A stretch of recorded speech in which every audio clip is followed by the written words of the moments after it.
Hey YouTube, KC Classic 7 here, back in with another video. Got some NBA Live 16 here.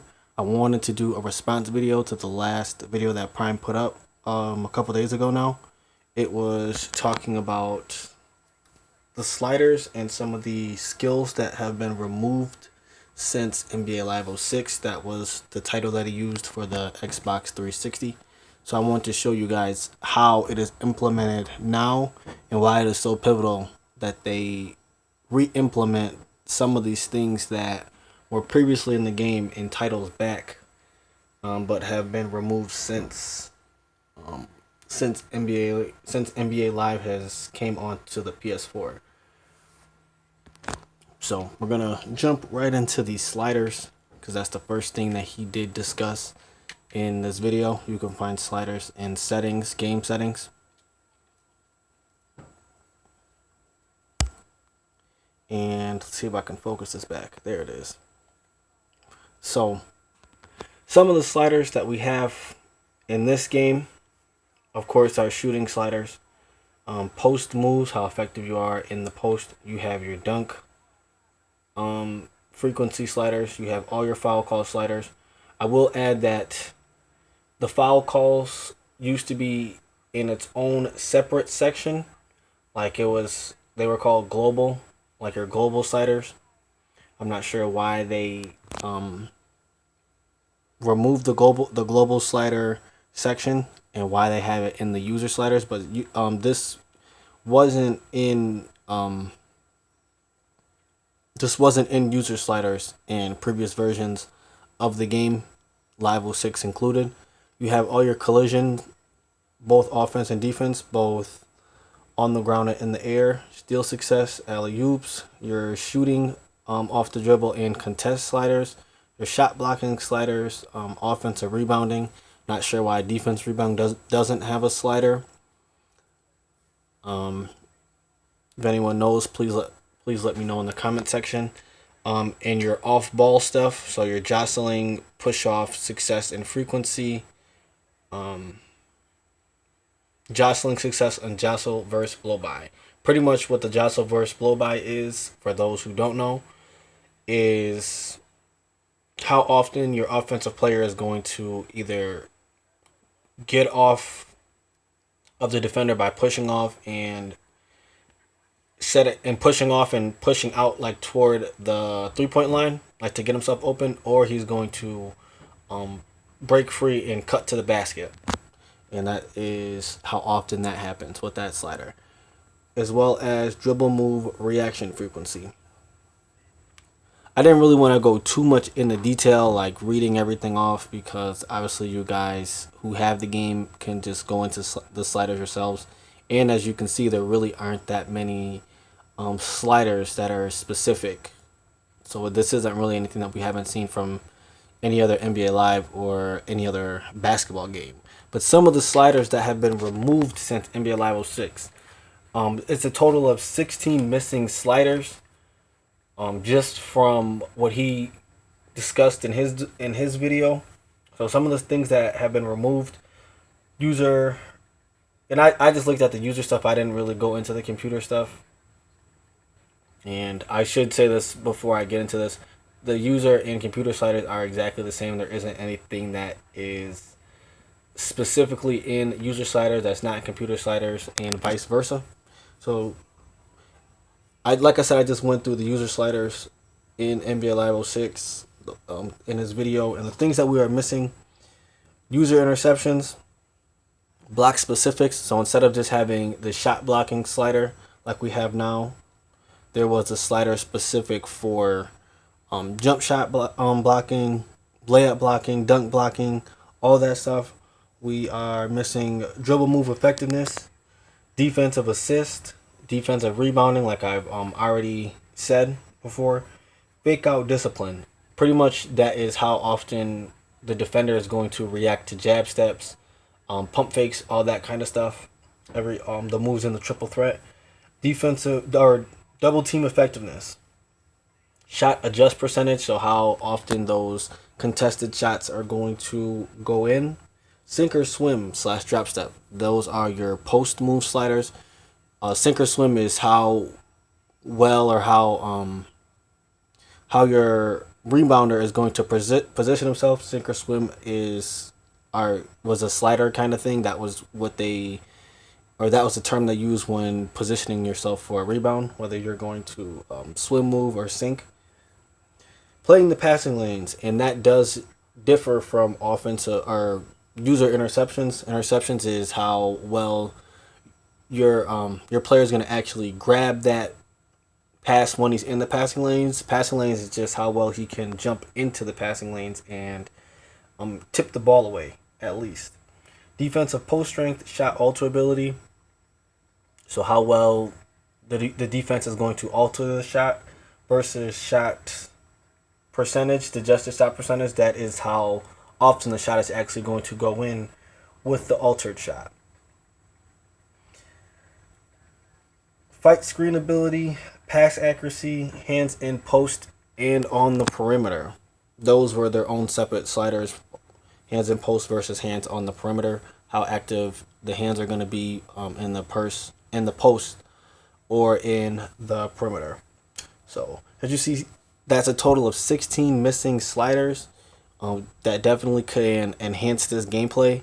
And it's just kind of baffling to me how many sliders were missing. And it definitely shows in the gameplay, which I'll get back into that when I talk about the skills that are missing. I didn't really write all those down because there was way too many skills that are missing, and as you can see when I go into my rising style, you'll see what we have to work with now versus if you watch his video or if you already watched it, what we had to work with back in the day. So, including the sliders, now we have only 30 sliders, and that's including the foul sliders. That's not enough sliders to make this game the most simulation game possible. And speaking of that, there was also back then there was also specific sliders for specific users. So they had a simulation slider. They also had an action slider, or your quote unquote your arcade slider, if you will. So you saw more 3-point shots going, dunks, all that kind of stuff. That's something I feel like should definitely be brought back. So it's not just here's the game. It's not just here's the game and whoever has it play it. And I don't think that that's really fair for either side. If you are an action kind of guy and you don't want to play the most simulation style, and if you're a simulation guy and you don't want that action style, there should be specifics to who is playing the game.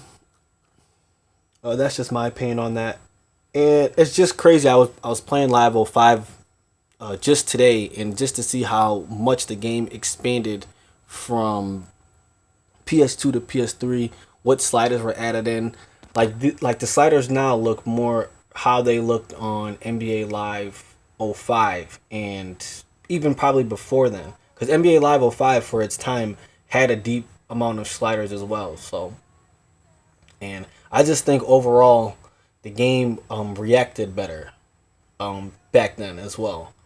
For example, just for those who didn't know, one thing that they did extremely well back then was they understood the proximity of the defender. So naturally, or just automatically, you're the guy on the offense, your ball handler would protect the ball from the person he's guarding. That's one thing that has been removed in the game since definitely the PS4 days. I've not seen that yet on live 14, 15, or 16. That's the stuff that we need added back into the game to prevent these guys who just like to spam the steal button. It prevents that because you're not going to get steals if my guy's protecting the ball. I shouldn't have to use post-up animation to protect the ball. That's absolutely ridiculous. The game should just know that I'm to protect the ball because that's the smart thing to do. So it's already been 10 minutes, wow. But I feel like this was a video that had to be made for people who don't know what has been removed since back in the day and why it is so pivotal that these things get added back into the game. And here, I really haven't played in my Rising Star that much, so he is only an 80. So, this is what we have to work with now: shooting, finishing, defense, rebounding, playmaking, and physical, as physical attributes. So, like I said, this is pretty much the bare minimum. This is kind of like what we saw on the PS2. But even on the PS2, the game just reacted a lot better. Like when I threw the ball to Kobe on one possession and he had an inferior person defending him, the game knew to double team. And we're talking about last gen technology, or 2 gens now, technology ago, and we're talking about a game back in 2004. And just for the game to know that, that's amazing in and itself. So some of the things I'm trying to remember from his video, what was actually some of the attributes that they had in the game, or the skills that they had in the game. I know one was like how often your bad shots were gonna go in with that player. One was how often like your player is gonna call for the ball. Just stuff like that, making players actually feel and play like themselves. How often a player is gonna commit fouls, or how often a player can bounce back from, like, if he makes a mistake on the offense or defensive end. All that stuff were actual sliders in the game, and it made the players you're playing against and playing with feel more like that player. Right now, it just kind of feels like if a player can dunk the ball, it doesn't matter who it is, then he can dunk the ball. A player can shoot, then he can shoot. It really doesn't matter who you're playing with now. I've even seen people move certain players to out of position. Like you might see a player like Gerald Green play at point guard because he can dunk the ball and he can drive the ball. We shouldn't be able to do that. There should be some kind of penalty if you have these players playing out of position, and you have certain players in the game versus certain players who are not in the game. All that stuff has to be incorporated into the next NBA Live. And it just pretty much furthers his point that they have to go back and look at these old NBA Live games, take what was good out of them, and re-implement them into the future. And it's just because I really didn't play Live 06 through 08. Like, I didn't really play it much on the Xbox 360/PS4. I was more playing 2K back in that time frame. But just going back and seeing how deep the game was, it's just crazy that a lot of this stuff hasn't been implemented back into the series because it was so successful. Another thing I wanted to touch on was the synergy stuff. I know I think it was implemented back in, I want to say either Live 08 or 09. I want to say 09 because I know Live 08 had like the go-to moves and stuff like that. That was like their big selling point for Live 08. But definitely Live 09 had the synergy stuff because it was sponsored by T-Mobile at that time. Definitely Live 10 had it, I know as well. And just to see how it is in this game now, it's just very bare bones. Let me know how deep it was back in 09 and 10 for those who played those games. I really didn't get to dive into the synergy stuff. I started playing those games after the servers were down, so I can't really accurately assess how deep the synergy stuff was. But just from what I saw of it and how and the potential of it, that it had to be something that was amazing. So if you can imagine the synergy stuff that was in the game back in the day, plus some of these sliders, like the clutch slider, which is still in the game. The sliders pretty much that make the players feel like themselves. How often someone's gonna call for the ball, that kind of stuff. Plus the synergy stuff, I can just imagine it. Just like the potential of this game is endless, but they have to.